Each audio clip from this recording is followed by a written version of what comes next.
The council chamber fell silent as the holographic display showed the weapon's power. The massive room held representatives from 43 different species, all watching as a dead moon crumbled into dust in the simulation. The Krell Dominion had called this emergency session, and now everyone understood why. Commander Vectos of the Krell stood at the center platform, his forearms spread wide in a gesture of pride. His scaled face reflected the blue light from the hologram. "The Stellar Cascade," he announced, his voice booming through the translation systems. "Our answer to the Vrax swarm." The council members shifted in their seats. Some looked impressed. Others looked worried.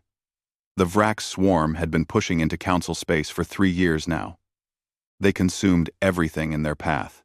Planets, stations, entire systems disappeared into their endless hunger. The council needed something to stop them. "This weapon destabilizes a planet's core," Vectos continued. "Once fired, nothing can stop the reaction.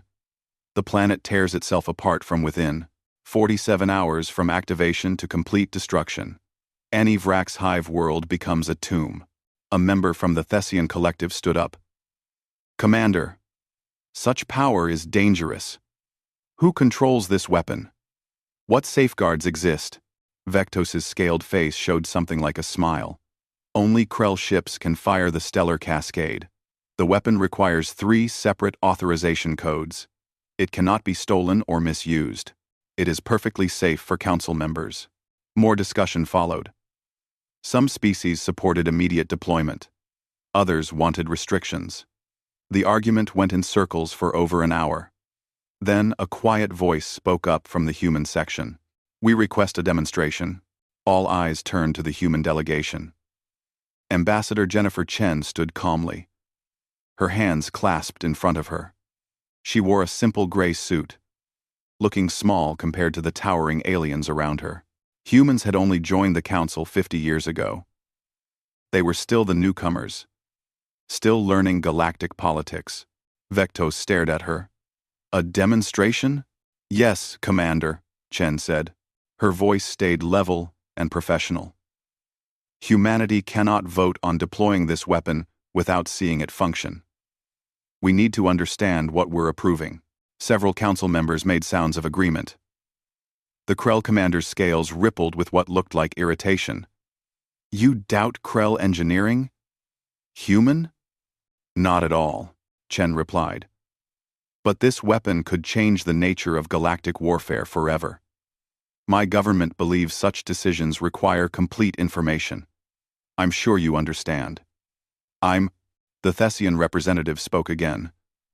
"The human makes a fair point. Perhaps we should all witness the weapon's power before voting." Other voices joined in. The Krell had powerful allies. But humans had a reputation. They asked uncomfortable questions. They wanted proof of everything. Some species found it annoying. Others found it useful. Vectos looked at his fellow Krell delegates. They spoke in low tones in their own language. Finally, the commander nodded. "Very well. We will demonstrate the Stellar Cascade. We choose the location. Vosh 9. A dead world in our home system. It has no atmosphere, no resources, no value. Perfect for our purposes." "When?" Chen asked. 2 weeks. That gives your scientists time to travel to Krell space and prepare observation equipment." Vectos looked directly at Chen. "I hope this satisfies human curiosity." "Come." People sended. "Come. Come. Come." "Thank you, Commander," Chen said. She sat down without another word. The council session ended an hour later. As delegates filed out, the human team gathered in a side chamber. Dr. Sarah Kim, the chief scientist, pulled up data on her tablet. "Vash 9. Interesting choice." "Why?" asked Chen. "It's in the Krell home system. They want us to see it but keep us close. Dead planet, no magnetic field, geologically inactive for at least 3 million years. Good test site, actually." Ambassador Chen looked at the rest of her team. "We have 2 weeks. I want every specification they'll give us. Every detail about how this weapon works. Questions? A young engineer named Marcus raised his hand. What exactly are we looking for, Ambassador? Chen smiled slightly. Everything that could go wrong. The Krell are brilliant engineers, but they're also proud. Pride makes people miss things. 19. You think there's a flaw? Sarah asked. I think every weapon has weaknesses, Chen said. We just need to find them before someone else does. The human ship arrived in Krell space 9 days later. The vessel was small compared to Krell warships, but it carried sophisticated scanning equipment. The Krell allowed the humans to approach Vash 9 and begin their preparations. Dr. Kim led the scientific team down to the planet's surface. The world looked dead, just as the record showed. Gray dust covered everything. No wind stirred the surface. The only feature was a massive crater from some ancient impact. Deploy the sensors, Sarah ordered. Her team spread out across the landing site, placing equipment at precise intervals. The sensors would measure everything during the test. Seismic activity, energy readings, gravitational fluctuations. A Krell scientist named Tevkar observed from a distance. He made notes on his device but said nothing. When Sarah approached him with questions, he answered with barely hidden condescension. How does the stellar cascade penetrate planetary crust? Sarah asked. Focused energy beams create channels to the core, Tevkar replied. Simple physics. And the cascade reaction? The beams destabilize the core's magnetic containment. The reaction spreads naturally. Again, simple. Sarah smiled politely. What happens if the reaction is interrupted? Tevkar's face showed confusion. Interrupted? Nothing interrupts it. That is the weapon's strength. Once started, the cascade cannot be stopped. But theoretically, there is no theory to discuss, Tevkar said. The cascade is absolute. That is why it works. Sarah thanked him and returned to her team. She made quiet notes on her tablet, marking certain calculations. Marcus noticed her expression. Find something? He asked quietly. Maybe, Sarah said. Or maybe the Krell are right and I'm seeing problems that don't exist. But you don't think so. Sarah looked at the dead planet around them. I think they built something powerful without asking enough questions about what could go wrong. Back on the human ship, Ambassador Chen made an encrypted call to Earth. The conversation lasted 3 hours. No one else heard what was discussed. When Chen emerged from her quarters, she looked tired but determined. How are preparations? She asked Sarah. Complete. We're ready for the test. Good. Chen looked out at Vash 9 through the viewport. Because in 3 days, we're going to find out if the Krell built a deterrent or a disaster. Ships from across the Council arrived to witness the demonstration. The Krell warship, carrying the stellar cascade, took position above Vash 9. Observer vessels maintained safe distances. Everyone wanted to see what would happen when the galaxy's newest superweapon fired for the first time. No one knew that in 70 hours, the Krell would learn a lesson they would never forget. The human team worked through the night before the demonstration. Dr. Sarah Kim sat in the ship's lab, surrounded by holographic displays showing Vash 9 from every angle. Her team had placed 47 sensors across the planet's surface. Now, those sensors fed her more data than she had expected. The magnetic field readings are strange, she muttered to herself. Marcus looked up from his own workstation. Strange how? The planet's field is almost dead. Almost, but not completely. Sarah pulled up a 3-dimensional model of Vash 9's interior. There are remnants, weak pockets of magnetic activity near the core, like embers in cold ashes. Does that matter for the test? Sarah was quiet for a long moment. I don't know yet. But the Krell weapon works by destabilizing magnetic containment in the core, if there are irregularities. She trailed off, running more calculations. Ambassador Chen entered the lab. Status? We're ready, Sarah said. But I have questions about the weapon specifications. Can you get me another meeting with their chief scientist? Chen made the request. An hour later, Tevkar arrived on the human ship. He looked annoyed at being summoned again. His scales had a dull color that suggested irritation. "More questions, Dr. Kim?" he asked. "The demonstration is in 12 hours. I appreciate your time," Sarah said. She pulled up the technical specifications the Krell had provided. The cascade reaction takes 47 hours to complete. That's very precise. Why that exact duration? Tevkar gestured at the equations. The reaction spreads through planetary mass at a fixed rate. Basic physics determines the timeline. A standard planet takes 47 hours. Larger planets take longer. Smaller ones are faster. And during those 47 hours, what's happening inside the planet? The magnetic containment of the core breaks down in stages. First the outer core, then the inner core, then complete structural failure. The planet literally tears itself apart. Sarah nodded slowly. What if something disrupted the cascade reaction halfway through? Say, at hour 20 or 30? Tevkar's eyes narrowed. Why would anyone want to disrupt it? I'm asking theoretically. Theoretically, it is impossible. The cascade feeds on itself. It grows stronger as it progresses. Nothing can stop it once it begins. That is the entire point of the weapon. But if someone found a way, there is no way. Tevkar said firmly. Dr. Kim, I understand humans are new to advanced physics. You have only had fusion power for 200 years.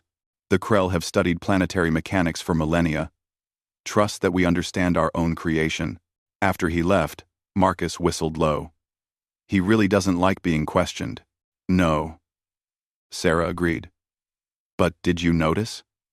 He said nothing can stop the cascade once it feeds on itself. But what if you prevented it from feeding? What if you redirected the energy? Is that possible? Sarah looked at her models of Vash 9. I think we're about to find out. The next morning, all observer ships took their positions.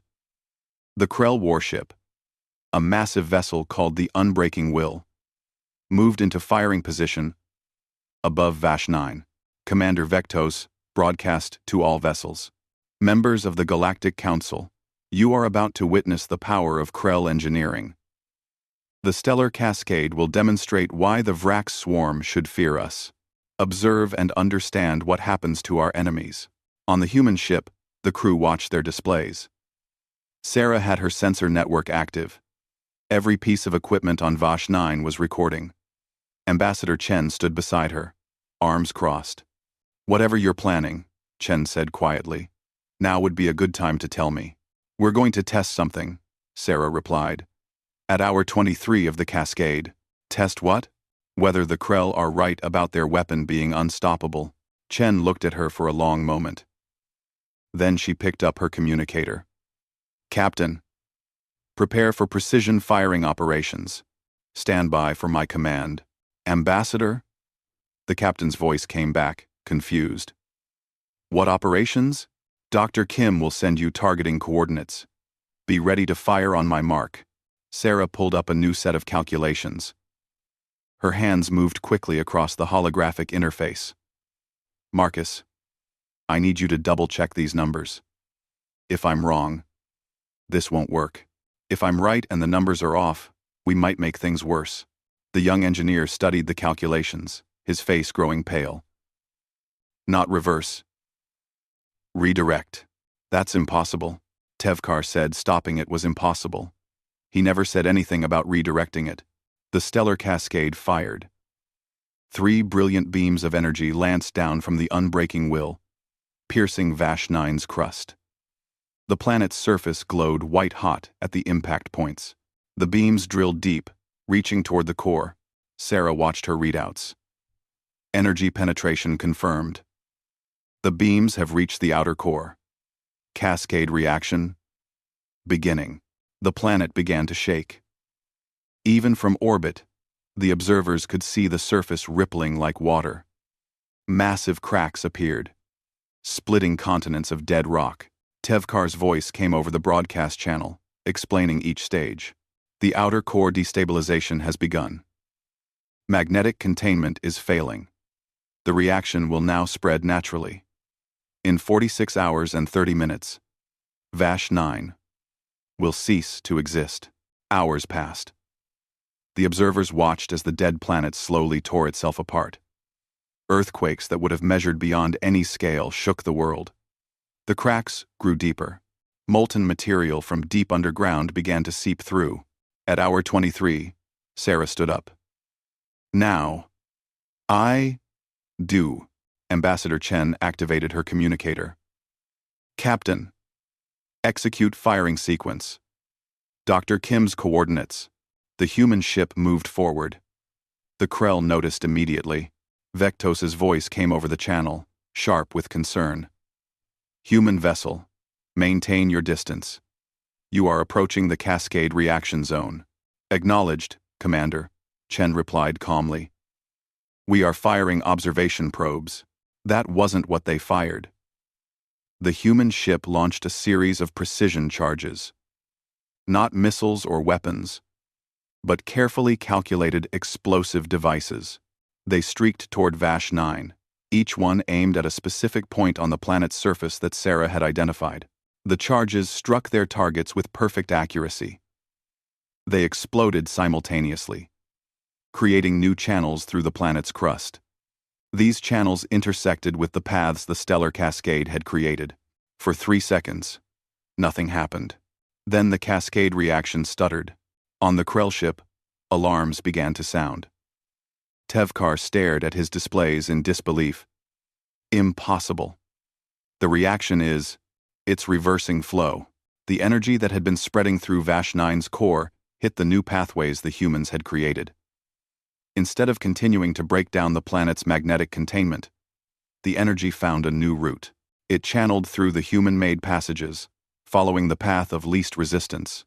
That path led back up through the original beam channels, back toward the source, back toward the unbreaking will. Emergency shields, Vectos roared. Full power to forward defenses. The Krell warship's shields flared brilliant blue as their own weapons' energy returned to them. The stellar cascade's power, meant to destroy a planet, slammed into the ship's defenses. Sparks flew across the bridge. Systems overloaded. Crew members scrambled to divert power. The shields held, but barely. When the energy finally dissipated, the unbreaking will hung in space with half its systems dark and smoke venting from damaged sections. On Vash 9, the cascade reaction stopped. The planet still shook from the damage already done, but the progressive destruction had ended. The core stabilized. The magnetic fluctuations calmed. The planet would not explode. Complete silence filled the communication channels. 43 species, hundreds of observers, all watched in stunned disbelief. The humans had just stopped the unstoppable weapon. They had reversed what could not be reversed. They had done the impossible, and they had done it in less than 24 hours of trying. Sarah Kim sat back in her chair, exhausted. The calculations worked. Ambassador Chen's face showed no expression, but her voice carried steel. Commander Vectos, this is Ambassador Chen. We should talk. Immediately, the emergency council session convened 6 hours after the test. No one had gone to sleep. The chamber buzzed with shocked conversations in dozens of languages. The holographic display showed the unbreaking will, still damaged, still venting atmosphere from sealed sections. Commander Vectos stood at the center platform. But he did not look proud anymore. His scales had turned a darker color. His 4 arms hung at his sides. Around him, other Krell delegates looked equally shaken. Ambassador Chen walked to the speaking position. She carried a data tablet and moved with calm purpose. When she spoke, her voice carried clearly through the translation systems. Members of the council, what you witnessed today was not an attack on the Krell. It was a warning for all of us. Angry voices erupted from the Krell section. One delegate stood, pointing at Chen. You sabotaged our weapon. You damaged our ship. This is an act of war. Sit down, Vectos said quietly. The delegate looked shocked, but obeyed. The commander turned to Chen. Explain yourself, human. Chen activated her tablet. The holographic display changed, showing complex equations and energy flow diagrams. Dr. Kim, please walk the council through our findings. Sarah Kim stepped forward. She looked nervous speaking to the entire council, but her voice stayed steady. The stellar cascade is an impressive weapon. The Krell achieved something remarkable with planetary physics. But it has a critical flaw. There is no flaw, Tevkar said from the Krell section. You simply interfered. I redirected the energy, Sarah interrupted. Using basic gravitational mathematics and an understanding of plasma dynamics. It took our team 5 days to identify the vulnerability. 5 days. She expanded the display, showing the pathway the cascade energy had taken. The stellar cascade assumes the target planet has uniform core composition. It doesn't account for irregular magnetic pockets or deliberately created energy channels. When we introduced new pathways at specific stress points, the cascade energy took the path of least resistance, which happened to be back through the original beam channels. A Thessian scientist stood. Dr. Kim, are you saying any species could do this? Any species with sufficient understanding of planetary mechanics and precise enough weapons could reverse the cascade. Yes. The council chamber erupted in noise. Species shouted questions. Some demanded proof. Others asked how humans had figured this out so quickly. Chen raised her hand for silence. When the noise died down, she continued. It gets worse. The reversal we demonstrated was controlled. We were trying to stop the reaction and redirect the energy safely. But an enemy wouldn't do that. She pulled up new calculations. An enemy could redirect the cascade energy more violently. They could aim it specifically at the firing vessel. The Unbreaking Will survived because we were being careful, and their shields were already at full power. A targeted reversal could destroy the ship completely. Vecto stared at the display. How long did you know about this vulnerability? We suspected it 3 days ago, Chen said. We confirmed it yesterday. We ran simulations 200 times to make sure we understood the mechanism. Every simulation showed the same result. Enter the Stary 7. We have one of two. The stellar cascade can be turned against the user. Tevkar stood again. His scaled hands shook. You are lying. You must be. We tested this weapon for years, hundreds of simulations. We destroyed 3 moons and 2 dead planets. It worked perfectly, every time. On uniform targets, yes, Sarah said gently. Moons and dead planets with simple core structures. You never tested it against a target that fought back, against someone who understood what you were doing and could respond. Another council member spoke up. This one from the Zentari Union. Dr. Kim, you said it took 5 days to find this flaw. How long would it take an enemy?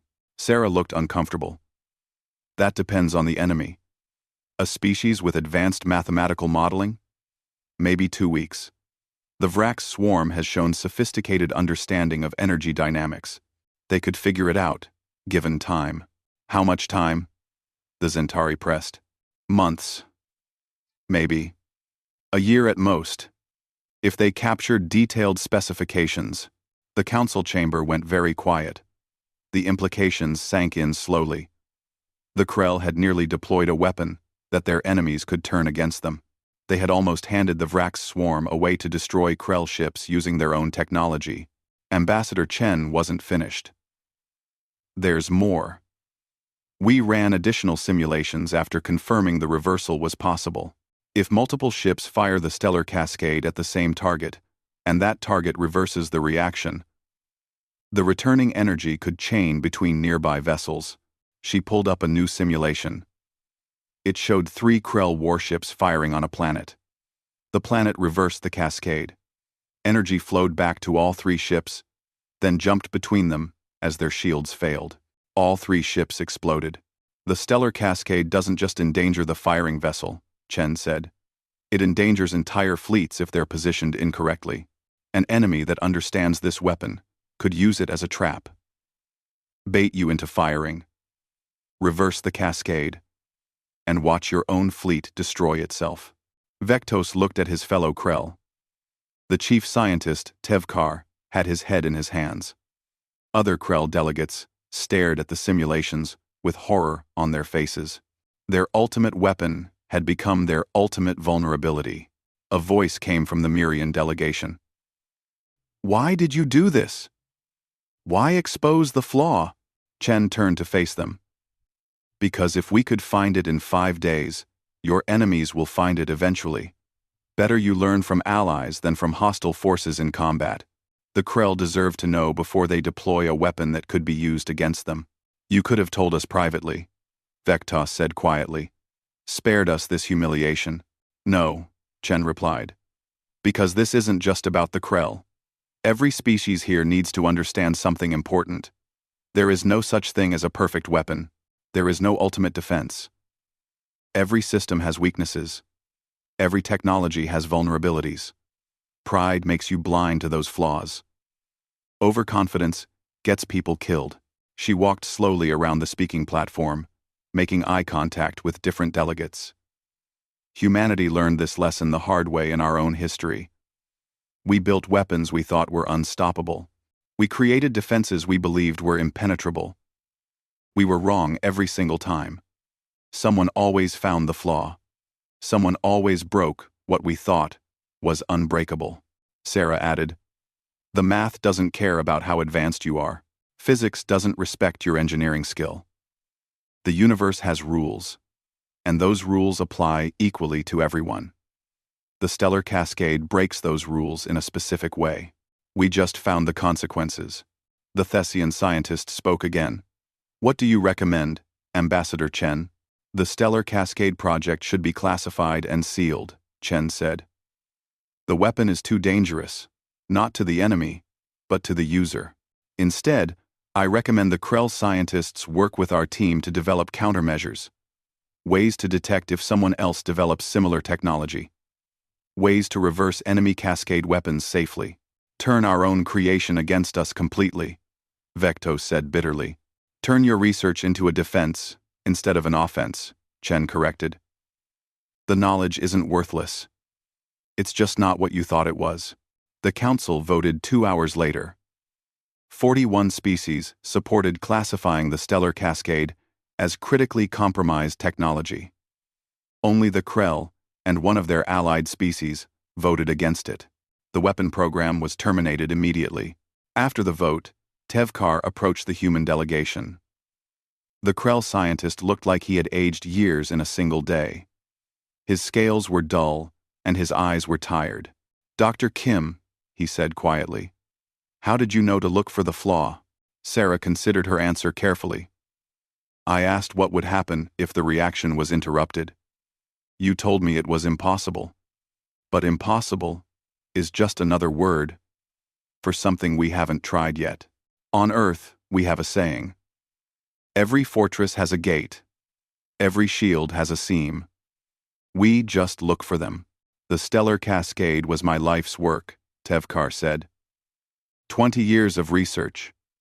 It was supposed to save our people from the Vrak's threat. "The research isn't wasted," Sarah said gently. "You learned something incredible about how planetary cores work. That knowledge has value, just not as a weapon." Tevkar nodded slowly and walked away. He looked like a person who had discovered his greatest achievement was also his greatest mistake. Ambassador Chen watched him go. "That was cruel," she said quietly to Sarah. "It was necessary," Sarah replied. "Better his pride gets hurt than Krell soldiers die, because their own weapon was turned against them." On the observation deck, Marcus stood looking at Vash 9 through the viewport. The planet still hung in space, damaged but intact, alive when it should have been destroyed. "We really did it," he said to himself. "We broke the unbreakable." Behind him, the other human crew members gathered. They talked in quiet voices about what they had witnessed, about how the galaxy would remember this day, about what it meant that humans could reverse technology other species thought was absolute. No one said it out loud, but they all understood. The galaxy had just learned something new about humanity. Something that would change how every species looked at them. Humans didn't just ask uncomfortable questions. They found uncomfortable answers. 5 years passed after the stellar cascade incident. The galaxy moved on to other concerns, other threats. The Vrak swarm was eventually stopped by a coalition fleet using conventional weapons. The Krell rebuilt their military reputation slowly. Life returned to normal. But some things had changed in ways that would never reverse. In the Krell military archives, a young officer named Sekthar sat across from a historian. The interview was being recorded for future generations. The historian, an elderly Krell named Morthus, adjusted the recording device and settled into his chair. "Please state your name and rank for the record," Morthus said. "Junior Commander Sekthar, serving aboard the defensive station Granite Shield. You were present at the Stellar Cascade demonstration 5 years ago?" "I was. A young ensign then, assigned to the Unbreaking Will's sensor operations." Morthos leaned forward. "Tell me what you remember. Not the official reports. Your personal experience." Sekthar was quiet for a moment. His scales shifted to a darker color, the way Krell did when remembering difficult things. "I remember thinking, we were showing the humans their place. We were the advanced species. They were the newcomers. We had built something that would make the entire galaxy respect Krell engineering. And then they broke it. Simply. Easily. Like it was nothing." Sekthar's voice grew softer. "I was monitoring the energy flows when the humans fired their charges. I saw the cascade reactions stutter. I thought it was a sensor error. Then the alarm started. Then the energy started flowing back toward us. What went through your mind? Terror. Pure terror. Our own weapon was trying to kill us. The thing we had created to destroy planets was tearing our ship apart.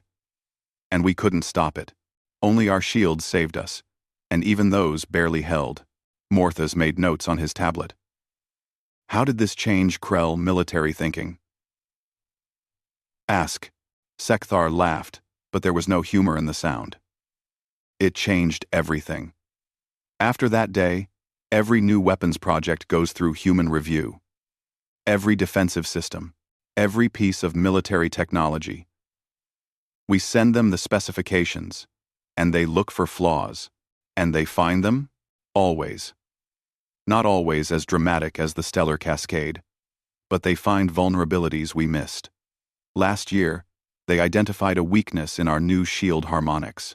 The year before, they showed how our encrypted communications could be decoded using mathematical shortcuts. Every single time, they find something. How does that make you feel?" Sekthar's scales rippled with conflicting emotions. Grateful, terrified, humiliated. Sometimes, all three at once. We build things we believe are perfect, and the humans casually explain why they're not. Morthos pulled up old footage from the stellar cascade test.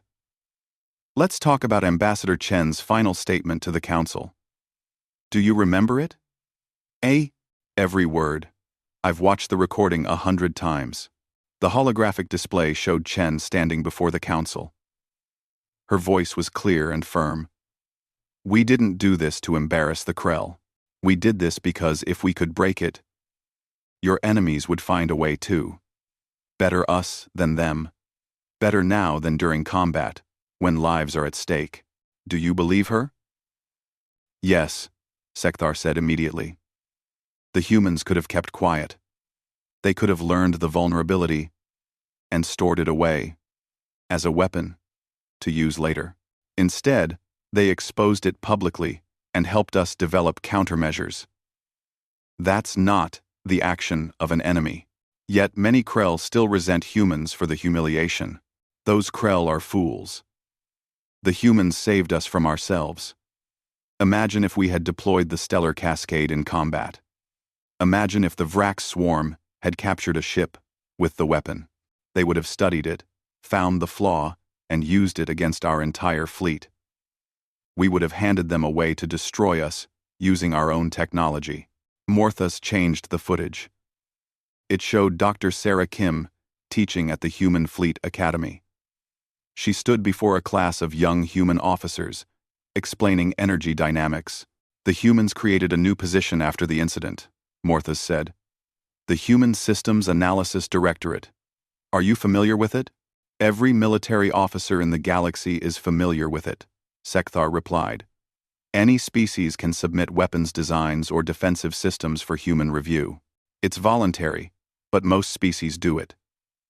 The humans find flaws, suggest improvements, and keep the information classified. Why do species trust them with this? Because the humans proved they won't exploit vulnerabilities for their own gain. They could have used the stellar cascade flaw as leverage over the Krell. Instead, they helped us.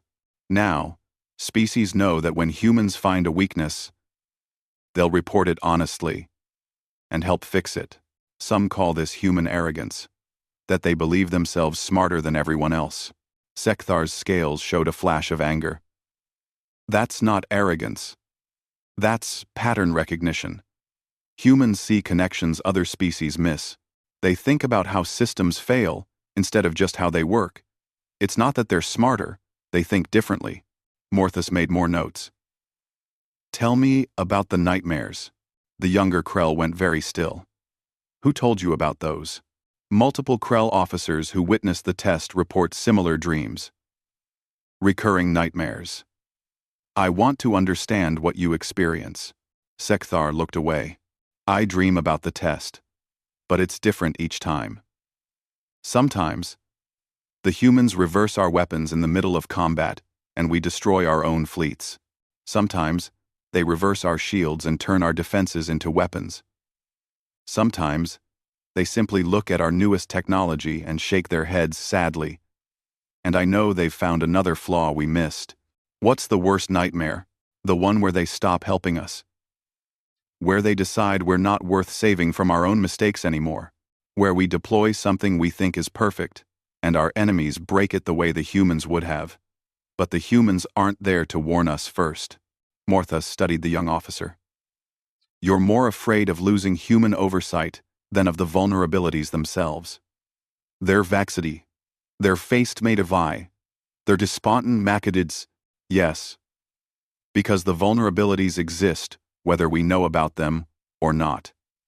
At least when the humans find them, we can fix them. I'm terrified of what we might build if the humans weren't looking over our shoulders. The historian stood and walked to the window. Outside, Krell ships moved in organized patterns, practicing maneuvers. Has this changed how the Krell view other species? Completely. We used to think we were the galaxy's engineers, the builders, the ones who understood technology better than anyone. Now, we know that's not true. There's always someone who might understand it differently. Someone who might see what we missed. And humans specifically? Sekthar chose his words carefully. We went from seeing humans as naive newcomers to seeing them as the species that breaks the unbreakable. They're not conquerors. They're not warriors. They're problem solvers. And that's more dangerous than any weapon. Dangerous how? Because you can defend against weapons. You can build shields or armor or countermeasures. But how do you defend against someone who simply understands your technology better than you do? How do you protect against a species that looks at your life's work and finds the fatal flaw in 5 days? Morthas returned to his seat. Let me show you something. He pulled up classified files from the Stellar Cascade incident. After the test, 2 other species approached the Council with similar planet killer projects. The Dranis Collective had a gravity compressor. The Zentari Union had a stellar ignition device. Both claimed their weapons were foolproof. What happened? The Council asked humans to review both projects. The humans found critical flaws in each one. The gravity compressor could collapse inward and create a black hole that would consume the firing ship. The stellar ignition device could trigger a chain reaction in certain star types and destroy entire systems unintentionally. Both projects were terminated. Sekthar stared at the files. 2 more species learned the same lesson we did. 3, actually. The Myrians submitted defensive technology last year. The humans found a vulnerability that would have allowed enemies to turn their shields into bombs. The Mirians almost deployed the shields on civilian stations. By the ancestors. Sekthar breathed. The humans saved civilian lives without making it public, without humiliating the Mirians. They simply classified the flaw and helped develop a fix. Morthas closed the files. This is why the Council created the Systems Analysis Directorate. Because humans keep finding these problems, and they keep helping fix them, instead of exploiting them. Do the humans know? Do they understand how much the galaxy depends on them now? I don't know. But I know that every major military project in Council space now requires human certification. That's how much trust they've earned. And that's how much fear they've created. Fear of what? Morthas looked directly at Sekthar. Fear of what else they can break. Fear of how easily they can break it. Fear that there is nothing in the galaxy they couldn't undo if they wanted to. The humans have proven they're not our enemies, but they've also proven that they could be the most dangerous enemies imaginable, if they chose to be. Sekthar nodded slowly. His scales showed deep blue, the color of profound understanding. They broke our certainty. They showed us that nothing is absolute. Nothing is perfect. Nothing is unbreakable. And that knowledge changes everything. Is that terrifying? Yes, Sekthar said. But it's also the truth. And I'd rather live with terrifying truth than comfortable lies. The interview ended. The historian thanked Sekthar and saved the recording to the archives. Future generations of Krell would watch it and understand how one species had changed galactic warfare forever without firing a shot in anger. Outside the archive building, Sekthar stood looking up at the stars. Somewhere out there, humans were reviewing another weapons project, finding another flaw, saving another species from their own mistakes. He wondered if the humans understood what they had become. Not conquerors or warriors, but something the galaxy had never seen before. The species that breaks the unbreakable. And then, helps you build it better. The Human Fleet Academy sat on the hills overlooking San Francisco Bay. Morning fog rolled through the campus as students hurried between classes. Dr.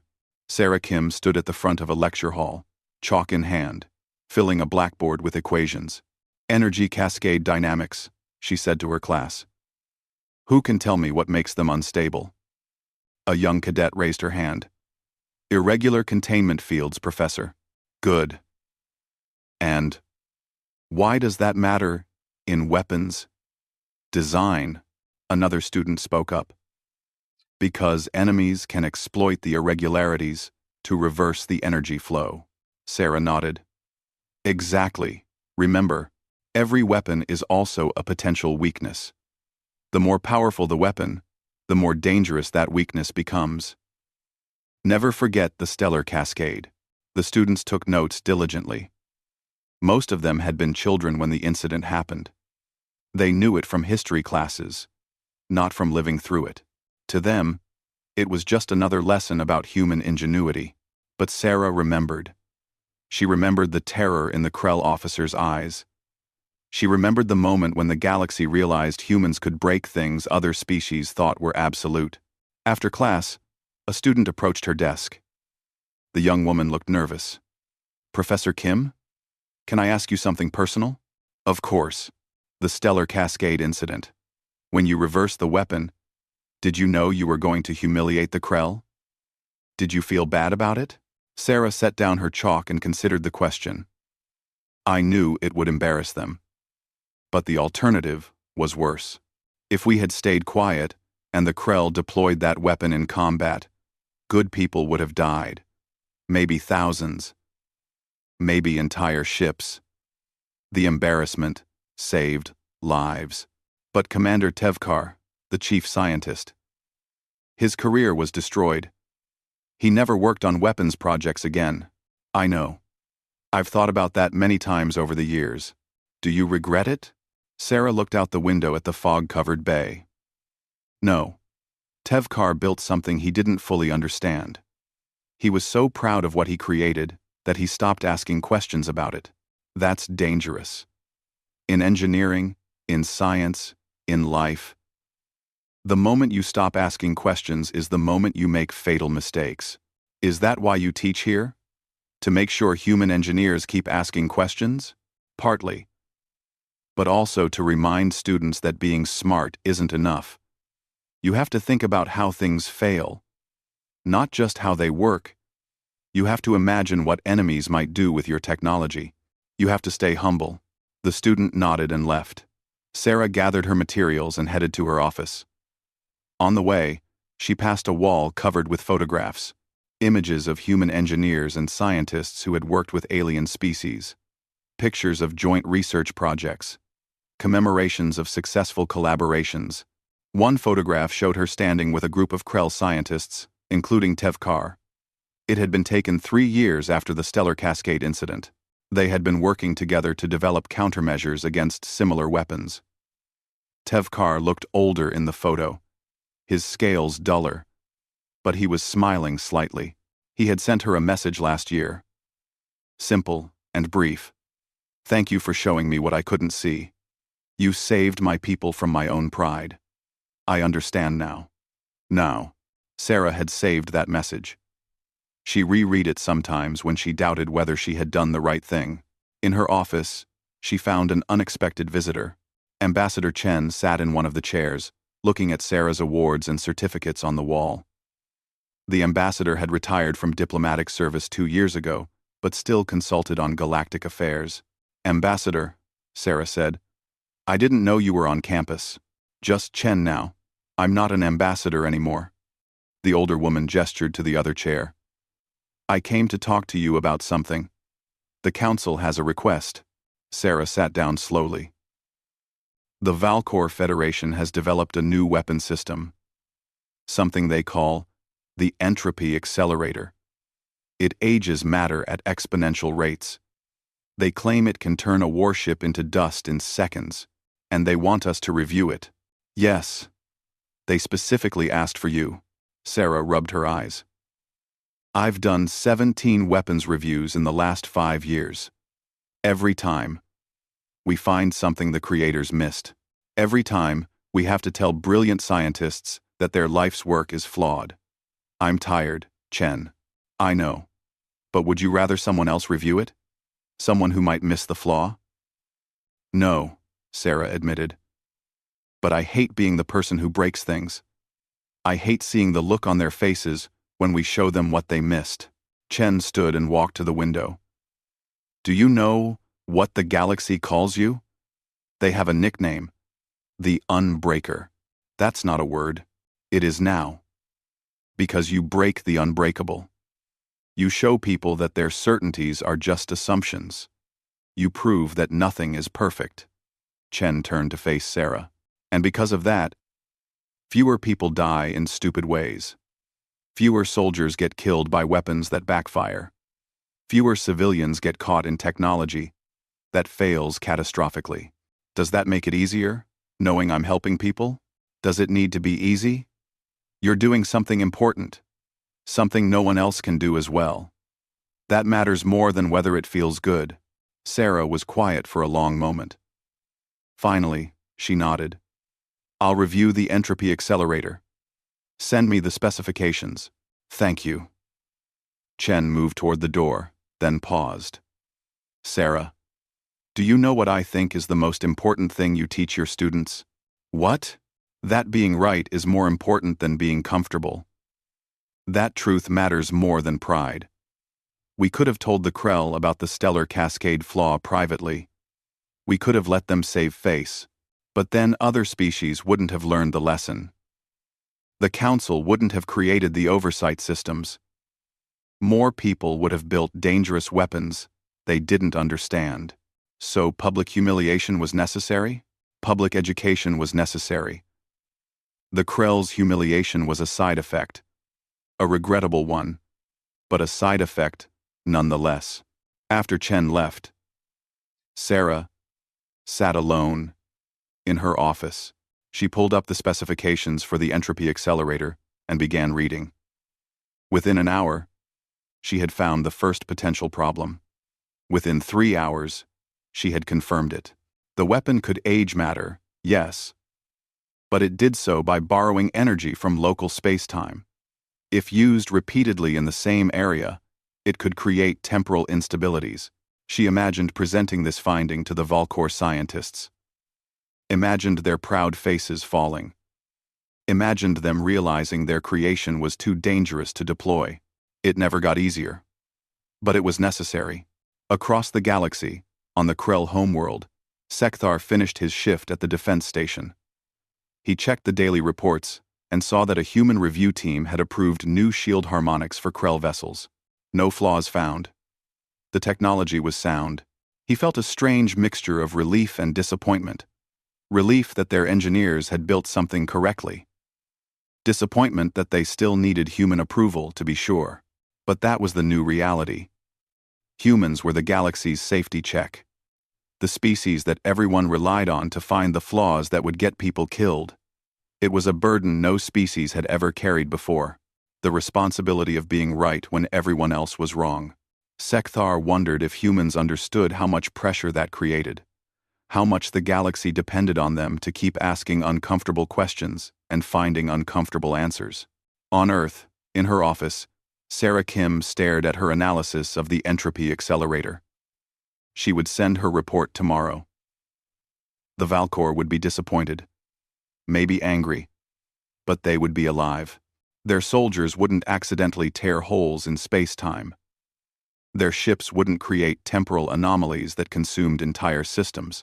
She thought about Tevkar's message again. You saved my people from my own pride. Maybe that was enough. Maybe being the person who broke things was worthwhile if it meant keeping people safe from their own mistakes. Maybe the galaxy needed someone willing to say the uncomfortable truth. Sarah closed her laptop and looked out at the bay. The fog was clearing now. The water sparkled in the afternoon sun. Ships moved across the surface, going about their business, trusting that the technology they used was safe. Most of them never thought about the humans who checked that technology. Who tested it? Who broke it when it needed breaking? Who made sure that pride didn't kill anyone? That was fine. Let them not think about it. Let them trust that someone was watching. Someone was asking the difficult questions. Someone would catch the fatal flaws before they became fatal. The galaxy had learned its lesson 5 years ago, when humans broke the stellar cascade. They had learned that nothing was unbreakable. That every certainty was just an assumption waiting to be tested. That pride came before disaster, unless someone cared enough to ask difficult questions. And humans had become the people who asked those questions. Not because they wanted to, not because it made them popular or powerful, but because someone had to, and they were the ones who could see the flaws that everyone else missed. Sarah stood and gathered her things. Tomorrow she would send her report about the entropy accelerator. Tomorrow, some Valkor scientists would learn that their masterwork was too dangerous to use. Tomorrow, more people would be angry at the humans who broke their dreams. But tomorrow, those people would also be alive. Their soldiers would be safe. Their civilians would be protected from technology that could have gone catastrophically wrong. That was worth the discomfort, worth the anger, worth being the species that broke the unbreakable, because someone had to do it. And if not humans, then who? Sarah walked out of her office into the sunlight, carrying the weight of knowing what others couldn't see, carrying the burden of breaking what needed to be broken. The galaxy called her the Unbreaker. She didn't like the name, but she understood why it existed. Because sometimes the most important thing you could do was show people that their certainties were wrong, even if it terrified them, even if it terrified you, especially then.